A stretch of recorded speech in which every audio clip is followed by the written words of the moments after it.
What's going on, guys? It is a beautiful Sunday evening. Just showing off a little bit of progress we got on the 02 V6 Mustang on the turbo build. Got the intercooler mounted up and all the piping routed. Wanted to show you real quick what I got done. Trying to keep this as a short video. Again, this is the 02 V6 Mustang turbo project. You can see we have the turbo set into place, ready to bolt up. The turbo manifold is still in the works. I know he's been in the works now, I think 2 years, so we will get him welded up hopefully here in the next couple of weeks. Should be able to make a video on that, but that is about where he is going to be sitting. And so we have just started routing all of the piping. So from the MAF sensor coming up, I still need a 45-degree coupler to get into the turbo, and then coming out of the turbo, we are jumping straight down. I did end up clocking this one, not super hard to do on these EcoBoosts. Again, this turbo is this one turbo off of a twin turbo EcoBoost F-150. It's got a 2011. A second-hand part for sure, but you can see we've got this in here. There's the two coolant fittings. You can see those AN fittings that we have there. So to clock this turbo, you just pull out these back bolts. I recommend cracking them loose. You may end up, what I ended up having to do because of the age of this one, is I ended up having to stick the exhaust flange in a vise.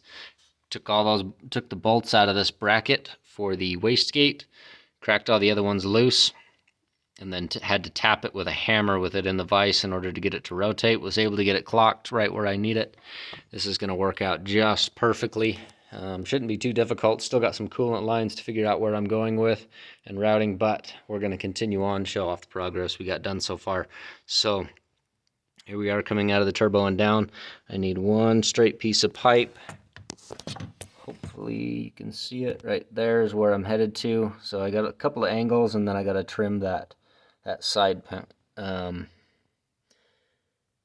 don't know what you would call that, a fender well skirt, basically just to keep debris from flinging into the engine bay coming off the tire.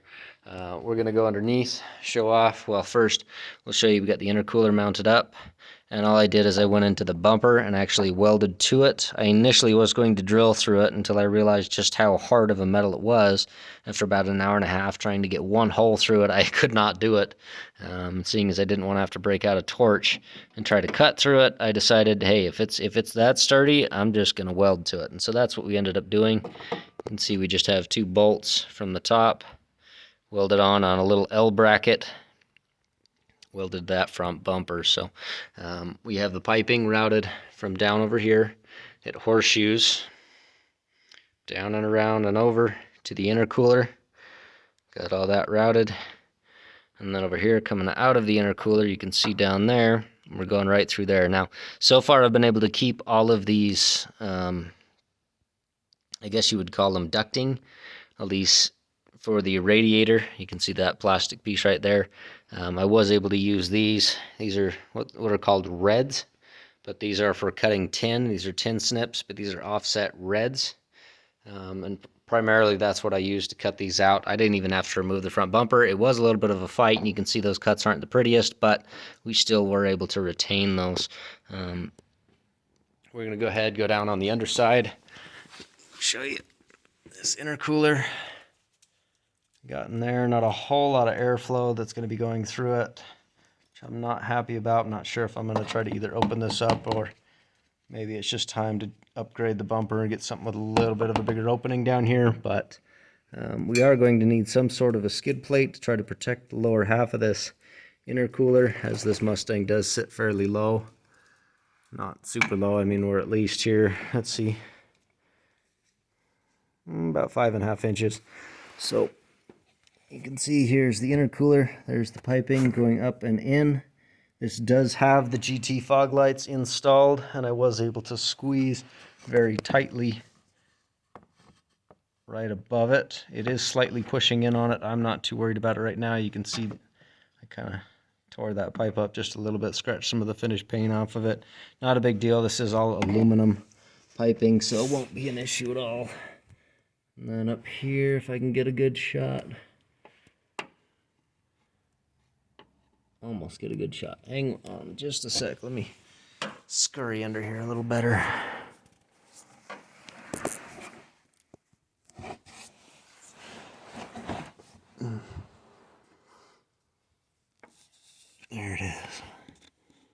Okay, so this is coming out underneath the battery tray. There is that coolant liquor bottle right there. You're coming out under the battery tray right through the other skirt, or wheel well skirt, I should say. And you can see that we just very simply trimmed a hole through it. And again, did not even have to remove it. It was a little bit of a fight to get my cutters to where I needed them to be, but it is also going to add just a little bit of rigidity to that panel, which I'm super happy with. I'd rather have a little bit of pressure from something plastic than rubbing on steel. So routed straight up and up to the throttle body. So overall, not a whole lot done. Ended up fighting myself more than anything for the most part on this one. Let's see if I can get stood up here. Whoop. There we go. Sorry if that gave you motion sickness. And then, as you can see, coming up here, finishing right at the top. I've lost a coupler. Overall, pretty good progress for the day. I'm happy with it.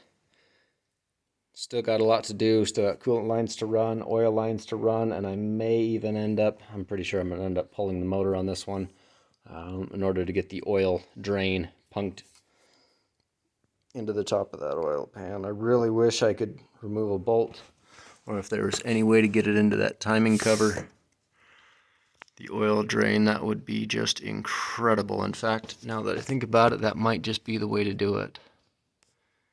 Would be pull off the water pump, pull off that timing cover, and drill a hole right there. That way all the oil draining from the turbo is draining directly down into the timing cover. That might even be the better route, the better way to do it. So still got a lot to figure out here.